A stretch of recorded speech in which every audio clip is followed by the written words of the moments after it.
সেটার নাম হলো লাইলাতুল বারাত, যেটাকে আমরা শবে বারাত বলি। এই লাইলাতুল বারাত, এই রাত্রটা তোমরা জাগো। নবীজি বলছেন বন্দিগি করো, ইবাদত করো, সারা রাত জাগো, যতক্ষণ শরীরে কুলায় জাগো, জিকির করো, তিলাওয়াত করো, নফল নামাজ পড়ো, তাহাজ্জুদ পড়ো, বারবার দোয়া করো, কান্নাকাটি করো। আল্লাহ রাসূল সাল্লাল্লাহু আলাইহি ওয়াসাল্লাম বলেন এর বরকতেও আল্লাহ তাআলা তোমার কোটি কোটি গুনাহ মাফ করে দেবে। আমাদের সামনে কিন্তু দুইটা সুযোগই সামনে।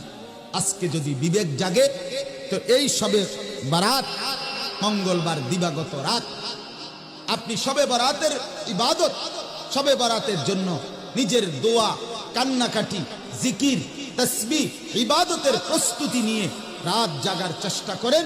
আর এর পর রমজান মাসের ইবাদতের জন্য প্রস্তুতি নেন।